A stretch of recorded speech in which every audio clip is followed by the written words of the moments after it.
Bago natin simulan ang ating video, nais ko munang magbigay ng taos-pusong pasasalamat sa inyong walang sawang pagsuporta at pagmamahal sa ating YouTube channel.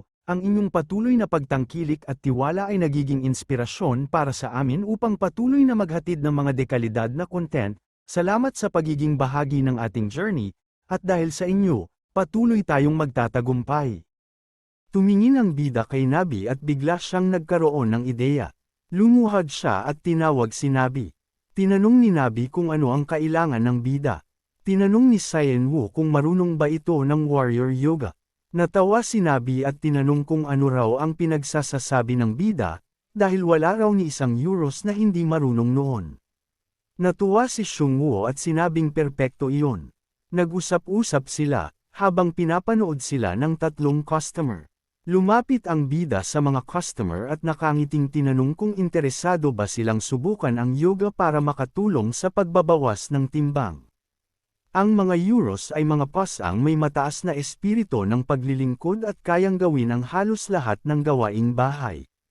Dahil sa katangiang ito, maraming mandirigma ang nagiging tamad at umaasa na lang sa kanila. Ngunit ang mahiwagang massage technique ng mga euros ay hindi gumagana kung ang mandirigma ay hindi nag-eehersisyo. Kaya madalas nilang sermonan ang mga amo nila. Sinasabing magiging parang baboy ang mga ito kapag hindi gumagalaw ang katawan. Inuutusan nila ang mga mandirigma na gayahin ang kanilang mga galaw. Ang mga euros ay nakatanggap pa ng lihim na propesya mula sa mga Diyos. Sa labas, ipinapakita ni Nabi ang mga galaw na dapat gawin, at sinusunod naman ng lahat ang kanyang mga instruksyon ng eksakto. Sinabi ni Nabi na maayos ang ginagawa nila at ang susunod na galaw ay ito. Tiningnan niya ang lahat at sinabing mali ang ginagawa nila, kailangan daw gayahin siya ng eksakto. Nagalit si Jihan at sumigaw kung paano niya iaangat ang binti niya sa ganong anggulo. Sinabi ni Nabi na gagana iyon kung susubukan lang niya, at idiniin na hindi pa raw siya nagsisikap ng sapat. Masayang tinanong ni Yana kung tama ba ang ginagawa niya.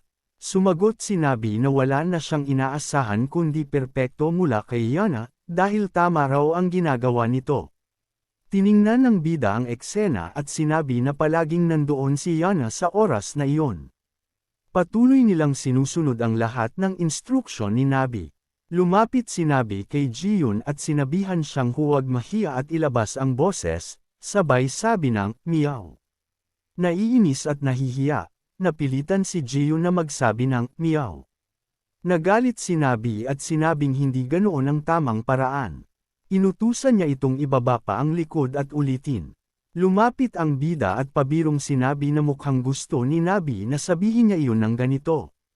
Meow. Lumingon si Jiyun sa bida at sinabing ang kapal ng mukha niya. Halos sumabog siya sa galit. Patuloy na sumisigaw si Nabi, inuutusan si Jiyun na bilasan niya. Natarante si Jiyun at sinabing gagawin na niya. Sa sobrang hiya, malakas siyang sumigaw ng, meow. Sinabi ni Nabi na oras na para lumipat sa susunod na ehersisyo. Nagsimula ring gumalaw ang bida at sinabing minsan pala, hindi rin masama ang yoga. Mula sa malayo, pinapanood niti ang lahat ng nangyayari. Sa isip niya, parang mas nakakahiya pa para sa taong nanunood ang eksena. Kinabukasan, kumakain si O'Keefe at nabanggit na iniisip niyang subukan na rin ang hamon sa lalong madaling panahon. Sinabi ng bida na ilang oras na lang at malalampasan na ni O'Keefe ang lugaw na iyon. Sumang-ayon si O'Keefe, tinapos ang pagkain, at nagpasalamat sa bida sa lahat ng tulong. Kitang-kita ang pagbabago kay O'Keefe kumpara noon, at sinabi niyang handa na siya para sa susunod na yugto. Ngumiti si Xiong Wu at sinabing masaya siyang marinig iyon. Tinanong ng bida kung kumusta na ang pasaway na si Beck. Napabuntong hininga si O'Keefe at sinabing ang batugan na iyon ay panay pahinga lang at parang wala ng gana. Mukhang dumaranas daw ito ng burnout. Nagulat si Xiong Wu nang marinig iyon. Sinabi ni O'Keefe na wala ring magagawa dahil madalas silang mag-overtime nang walang pahinga. Dagdag pa niya, iyon ang pinakamalaking problema sa kasalukuyang sitwasyon ng BX. Nabahala ang bida at tinanong kung ano na ang kalagayan ni Beck ngayon. Ipinaliwanag ni O'Keefe na nasa ika-100 ang ranggo ni Beck, at kapag nalagpasan pa siya ng iba, tapos na ang lahat. Ayon kay O'Keefe, tiyak na balisa ngayon si Beck dahil hindi niya alam kung kailan bababa ang ranggo niya. Sinabi ni Seung-woo na hindi naman mukhang mahina ang mentalidad ni Beck. Sagot ni O'Keefe, mukhang hindi na raw masyadong tumututok si Beck sa mga misyon kamakailan. Inakala raw niya na babalik din ito sa dati matapos ang maikling pahinga, pero kahit tapos na ang bakasyon nito, humiling pa ito ng mas maraming oras at patuloy na nananatili sa bahay. Dagdag pa rito, nagsimula na ring uminom ng alak si Beck. Hindi natuwa ang bida nang marinig iyon. Inihanda niya ang pagkain at inihain ang unang yugto kay O'Keefe. Pagtingin ni O'Keefe sa plato, huminga siya ng malalim, iniisip na kailangan niyang manatiling kalmado at sundin ang estratehiya. Paakma na sana siyang kakain nang may marinig siyang tunog at napatingala. Nakita niya ang bida na may hawak na cellphone at tinanong kung ano ang ginagawa nito. Sinagot ng bida na kukuha lang siya ng litrato para ilagay sa pader ang larawan ng magwawagi. Nagulat si O'Keefe at sinabing hindi pa nga siya nakakakagat ng kahit isang subo. Sinabi ni Seung-woo na kapag naghahanda na ng sandata ang isang mangangaso ng tigre, ibig sabihin ay sigurado na siyang mahuhuli niya ang biktima. Dagdag pa ng bida, tinanggap ni O'Keefe ang hamon dahil naniniwala siyang mananalo siya, kaya sigurado rin siyang magtatagumpay si O'Keefe. Napangiti si O'Keefe sa narinig, kumuha ng pagkain, at nagsimulang kumain. Makalipas ang 30 minuto, gaya ng sinabi niya, nailagay na sa pader ang larawan ni O'Keefe katabi ng kay T. Tinanggap ni O'Keefe ang kanyang gantimpala na tinatawag na stunner. Isa itong mahiwagang patalim na may dumadaloy na kuryente, at kapag tumama ito sa target, kaya nitong patumbahin o pahiniin ang kalaban. Kumuha ang bida ng isang pirasong kahoy at hiniling kay O'Keefe na ihagis dito ang patalim para subukan. Tiniyak niya na hindi siya mawawalan ng malay, kaya pwedeng ibato ni O'Keefe ng buong lakas. Maingat na tumutok si O'Keefe at inihagis ang patalim. Eksakto nitong tinamaan ang target at damaloy ang kuryente mula sa patalim. Sinabi ni Seung-woo na may isa pang kakayahan ang patalim. Biglang humiwalay ang patalim sa kahoy at kusang bumalik sa kamay ni O'Keefe, na ikinagulat niya. Ngumiti si Seung-woo at ipinaliwanag na ang patalim ay laging babalik sa may-ari nito kapag inihagis, kaya mas madali itong gamitin sa laban. Lalong natuwa si O'Keefe sa bago niyang sandata. Bigla na namang kumuha ng litrato ang bida ng hindi nagbabala at sinabing ang ganda raw ng ekspresyon ni O'Keefe. Tinanong pa niya kung iyon na lang daw ba ang ipapalit niya sa litrato sa pader, dahilan para mahiya si O'Keefe. Napasigaw siya sa hiya at sinabing mas gusto pa rin niya ang naunang larawan dahil ang ekspresyon niya ngayon ay parang wala sa sarili. Ngumiti ang bida at sinabing masaya siyang makita si O'Keefe na nakangiti. Nanatiling nahihiya si O'Keefe, at sinabi ng bida na hindi na niya ilalagay sa pader ang litrato, itatabi na lang niya ito sa cellphone niya. Sinabi ni O'Keefe na sobrang malupit daw ng bida. Sagot ni Seung-woo, kaya nga raw siya gumagawa ng mga bagay tulad ng Bizarre Food Challenge. Napatingin na lang si O'Keefe sa bida, wala nang masabi. Makalipas ang ilang oras, gumabi na. Sa bahay ni Beck, nagkalat ang mga bote sa sahig habang paulit-ulit niyang binubulong na ang First Order ang mga tagapagtanggol ng mundo.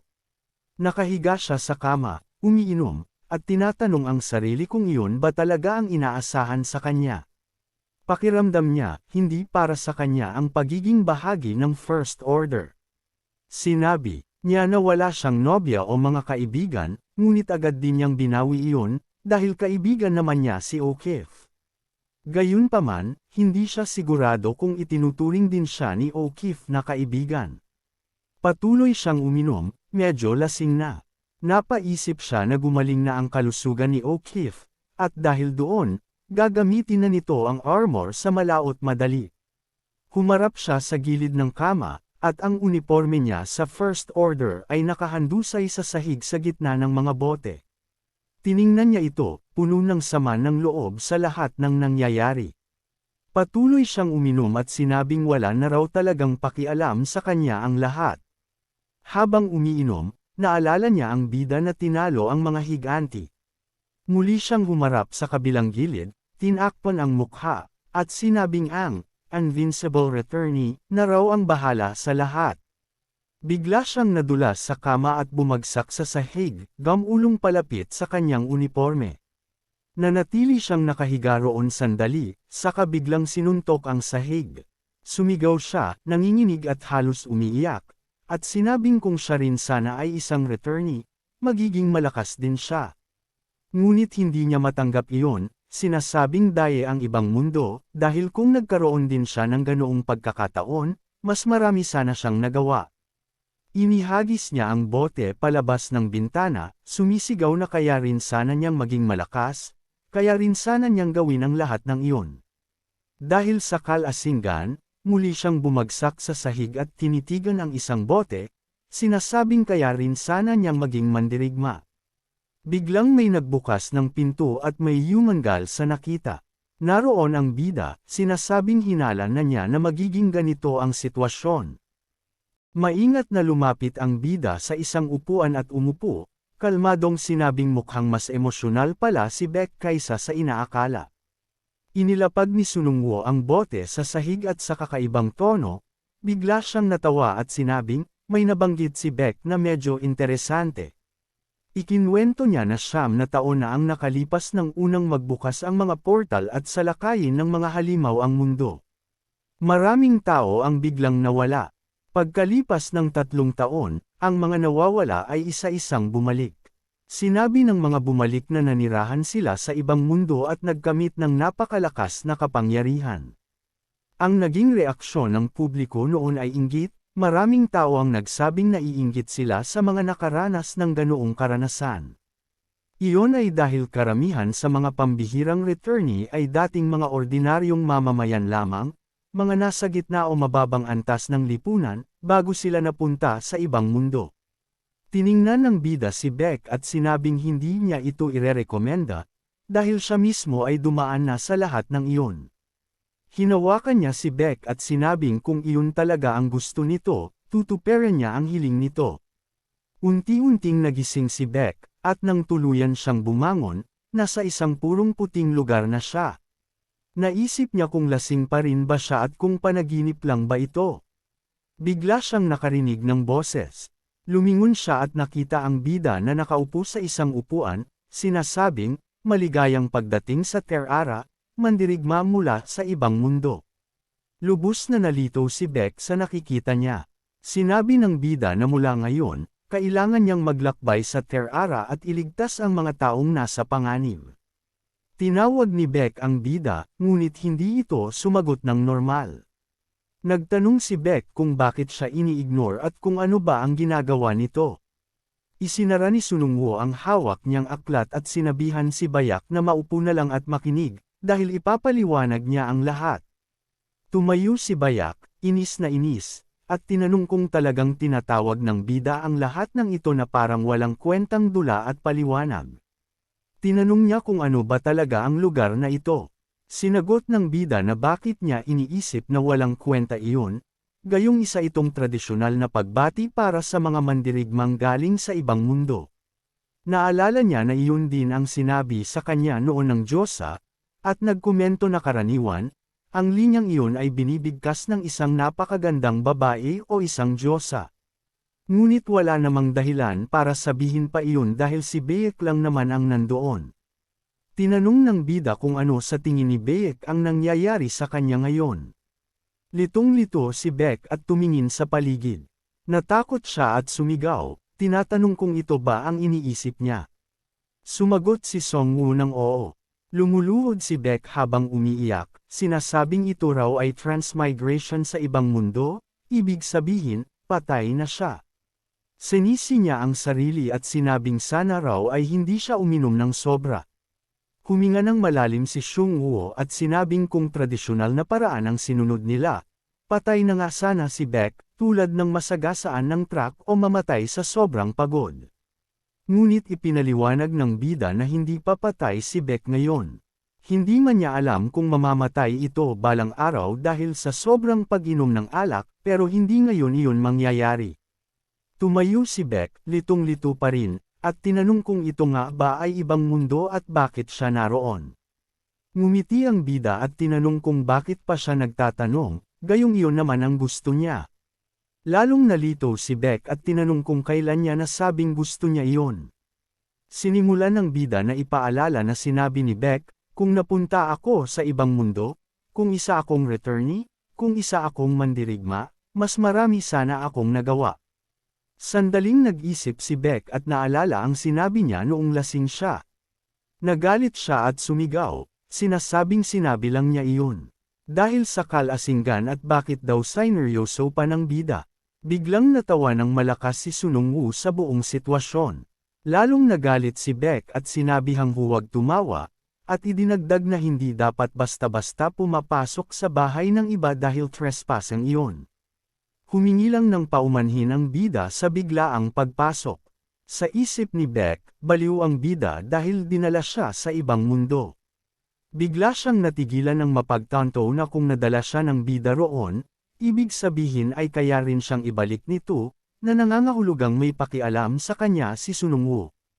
Napatawa si Beck at lumapit ng harapan sa bida. Sa isip niya, pagkakataon na ito, kaya sinabi niyang ayos lang dahil wala naman siyang takas. Ngumiti ang bida at sinabing mabuti at mabilis siyang sumuko. Paon ng pananabik, tinanong ni Beck kung anong klaseng kakayahan ang ibibigay sa kanya ng bida. Napatingin ang bida sa kanya ng litong-lito at tinanong kung ano ang pinagsasasabi niya.